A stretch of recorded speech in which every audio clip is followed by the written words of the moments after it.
तर आज आपण ड्रायफ्रूटचे लाडू बनवणार आहोत। त्यासाठी मी ते छान असं खमंग पिस्ता भाजून घेत आहे। त्यानंतर हे किसलेलं खोबरं आहे हे देखील छान भाजून घेतलेलं आहे तूप टाकून। नंतर मग भोपळ्याच्या बिया, त्यानंतर सूर्यफुलाच्या बिया, त्यानंतर टरबूजाच्या बिया, ह्या सगळ्या बिया मी छान असं एक एक वाटी घेतलेला आहे। छान तुपामध्ये मीडियम फ्लेम वरतीच भाजून घेतलेला आहे। त्यानंतर इथे बदाम घेतलेले आहेत आणि सगळं पदार्थ जे आहेत मी अंदाजे घेतलेले आहेत। तुम्ही तुमच्या आवडीनुसार कमी किंवा जास्त देखील करू शकता। तूप टाकून मस्तपैकी इथे बदाम देखील भाजून घेतलेले आहेत।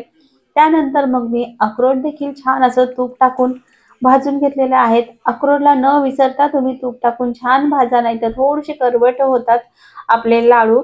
तर त्यासाठी छान असं अक्रोडला देखील भाजून घेतलेले आहे आणि हे सगळे पदार्थ ना मीडियम फ्लेम वरतीच भाजून घ्या, नाहीतर कमी फ्लेम वरती।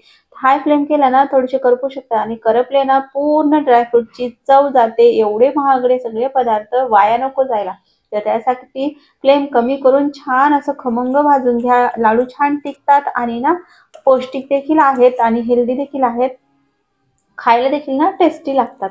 तर यानंतर मग काजू देखील भाजून घेतले मी। त्यानंतर मग इथे आपले खजूर जे असतात ना, पेंड खजूर बोलतो आम्ही ह्याला, आणि ओले खजूर जे आहेत ना, हे यातले सगळ्या बिया काढून घेतल्या आणि छान मस्तपैकी हे देखील तूप टाकून मस्त अशी भाजून घेत आहे।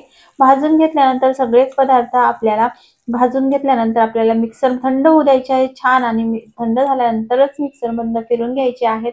तर इथे मनुके काळे आणि पिवळे हे दोन्ही घेतलेले आहेत। त्यानंतर मग इथे खसखस घेतलेली आहे। खसखस देखील तुम्ही तुमच्या आवडीनुसार इथे ऍड करायची आहेत। मी इथे साधारण अर्धी वाटी इथे खसखस ऍड करून घेतलेला आहे। मस्त भाजून घेतलेला आहे खसखसला देखील। खसखसमध्ये मी तूप वगैरे काहीच नाही टाकले, बिना तूप टाकताच भाजून घेतलेला आहे। त्यानंतर तूप टाकून घेतलेला आहे कढईमध्ये, छान असं ना डिंक हातळून घेतलेला आहे। त्यानंतर तुम्ही पाहू शकता हे सगळे पदार्थ जे आहेत ना मी छान असं तुपामध्ये फ्राय करून घेतले। अंजीर ना तुपामध्ये फ्राय केल्यानंतर थोडेसे फुगतात आणि मग ते नंतर ना खूप टेस्टी देखील लागतात हा।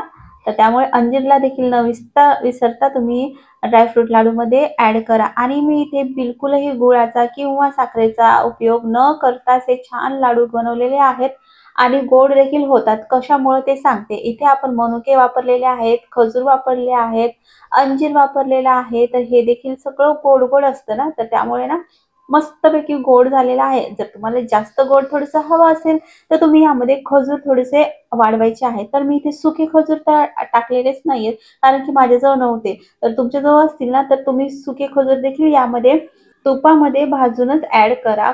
सुक्या खजूरची पावडर तुपामध्ये छान भाजा आणि त्यानंतर मग ह्याच्यामध्ये ऍड करा। तर थोडीशी बिया जे आहेत ना मी अख्ख्या यामध्ये ठेवलेले आहेत आणि बाकीचे सगळे ना मिक्सर मधनं काढून घेतले, कारण की मुलांना ना नुसतं खाण्यासाठी ना कटकट वाटते। ड्रायफ्रूट लाडू खा किंवा ड्रायफ्रूट असे पण खा, मला नको, मला नाही आवडत, माझ्या दातात अडकते, मला बोर होते, मला चावायचा कंटाळा आला, असे नखरे असतात। तर त्यामुळे ना मग मी मिक्सर मध्ये छान असं बारीकच फिरून घेणार आहे सगळेच पदार्थ आणि मस्तपैकी लाडू बांधून घेणार आहे। तर टेस्टी आणि हेल्दी लाडू आहेत हे, तर त्यामुळे तुम्ही देखील बनवा आणि मस्तपैकी खा। तर आजची रेसिपी आवडली तर चॅनलला सबस्क्राईब करायला विसरू नका बरं। तर चला मग पुन्हा भेटूया छानशा व्हिडिओ मध्ये, तोपर्यंत बाय।